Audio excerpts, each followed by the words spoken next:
It's been called the deportation industrial complex, a shadow economy of corporations making billions from President Trump's mass deportation machine. This man, Todd Lyons, is the acting director of ICE. And at a private prison industry convention in Phoenix, he said something quite chilling. Quote, "We need to get better at treating this like a business, like Amazon Prime, but with human beings." Trump's one big, beautiful bill turned ICE into the single largest federal law enforcement agency in American history. With a budget bigger than the FBI, DEA, Secret Service, Marshal Service, and ATF combined.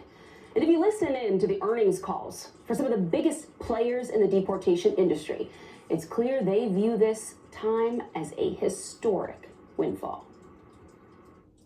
This represents the largest amount of new business that we have won in a single year in our company's history. I've worked at CoreCivic for 32 years, and this is truly one of the most exciting periods in my career with the company. Perhaps the most significant growth in our company's history over the next several years. Those two companies are CoreCivic and the GEO Group, the twin giants of America's private prison system. Today, nearly 90% of people in ICE custody are held in facilities run by for-profit companies, but detention is just the beginning. These companies profit from every step of the deportation pipeline. GEO Group has a transportation subsidiary that is the largest provider of ground and air transportation for ICE, and they project removal flights alone could generate an extra $40 to $50 million a year. And ProPublica reports GEO Group is even fighting to pay its detainees as little as $1 for work they do inside the facilities, like cooking and cleaning. Sound familiar? When a federal judge ruled detainees were entitled to at least minimum wage, the multi-billion-dollar company decided, well, it would just be easier then to end the program. And in 2021, the AP spoke to one detainee who said it got really gross. Nobody cleaned anything. The guards were saying it wasn't their job to clean the toilets.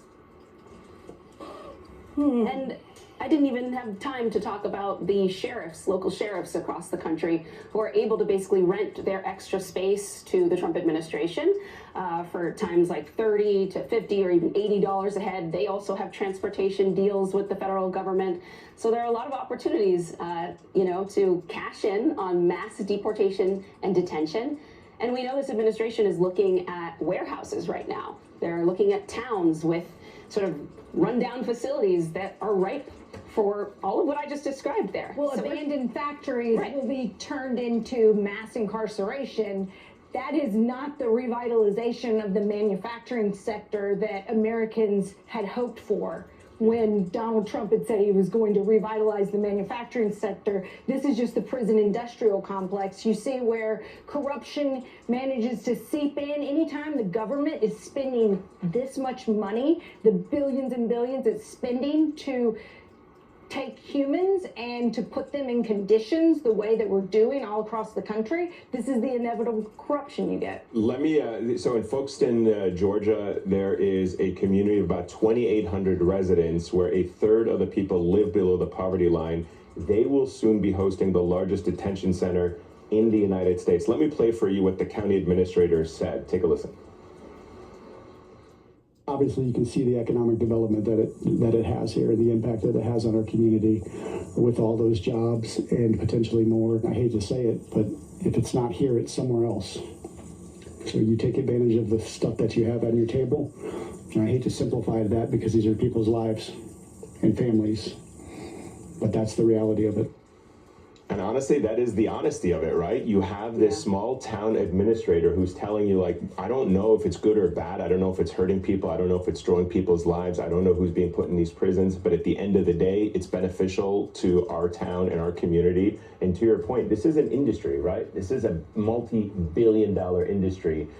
And people want to benefit off of it. And so in order to benefit off of it, you have to swell the numbers. You have to keep pumping more and more detainees in there, and everybody's making money off of it, as we heard in the CEO I think the summit. historical echoes of all of this are really chilling as well. The idea of treating people as if they are cargo, for example, that horrific quote about we need to think about this as if it's Amazon Prime for people.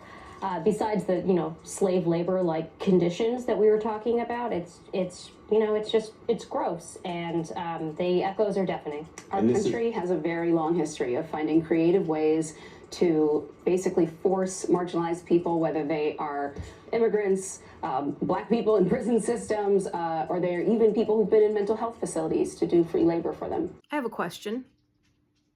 You saw what they were just talking about? Marginalized people being swept up into the prison industrial complex, exploited by the corporations for profit. We call them for-profit prisons. This isn't really super new. It's been building for about the last 45 years. The legislation that initially allowed businesses to start profiting off of prison labor happened under Reagan. The official reason given for it was overcrowding.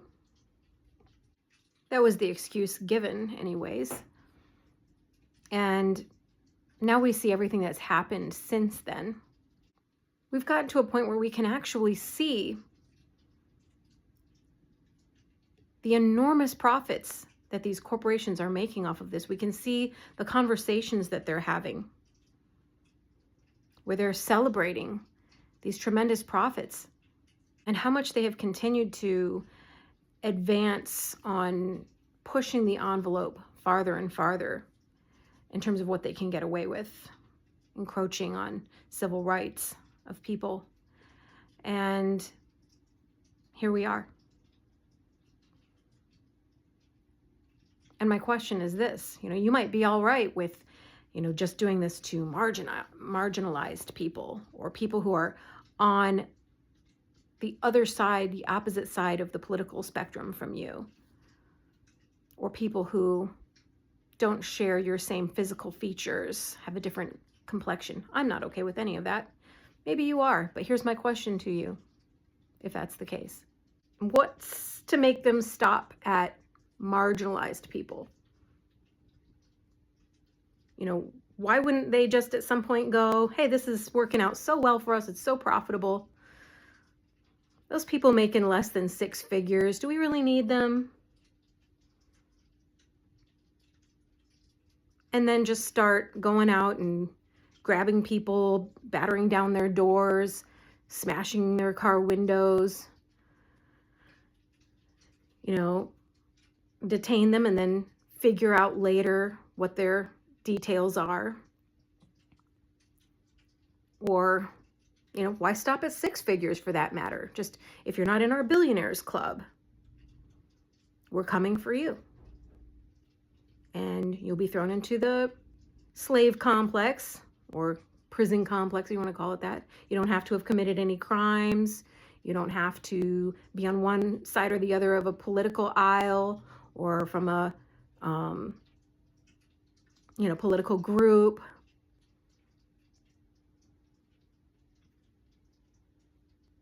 Just, if you're not in our elite circle up in an ivory tower with us, and, an ever shrinking circle of privilege, then you're next.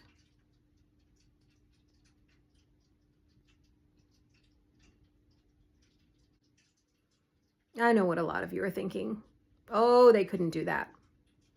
Civilization would collapse. The working class are the backbones of society, the backbones of industry. If everybody just stopped working, everything would just shut down. Really? You've seen how Elon Musk is actively trying to populate the entire planet of Mars with his own sperm. He's fully confident that he's going to replace doctors. Robots are doing surgery now. You've seen how, when you go to the grocery store, you can't get a human being at the checkout aisle. I mean, you almost can't get one anymore. You can't get a human being on the phone to deal with your customer service. We've got AI largely replacing the need for writers, singers, actors, artists.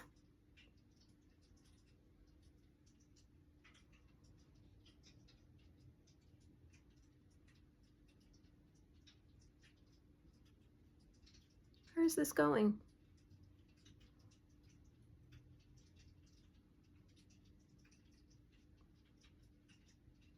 And here's the kicker.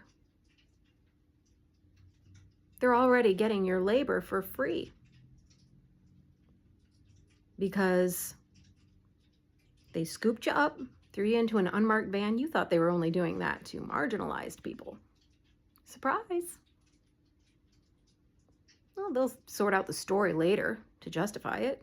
They don't even really need to justify it anymore because we made it so that you can lie and you can get away with crime if you're wealthy.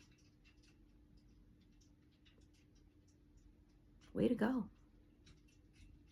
If I've thought of it, I know I'm not the only person that's thought of this. I'm just average intelligence. And I'm certainly not a Machiavellian type thinker by any metric. But if I've thought of it, the ones who are certainly have.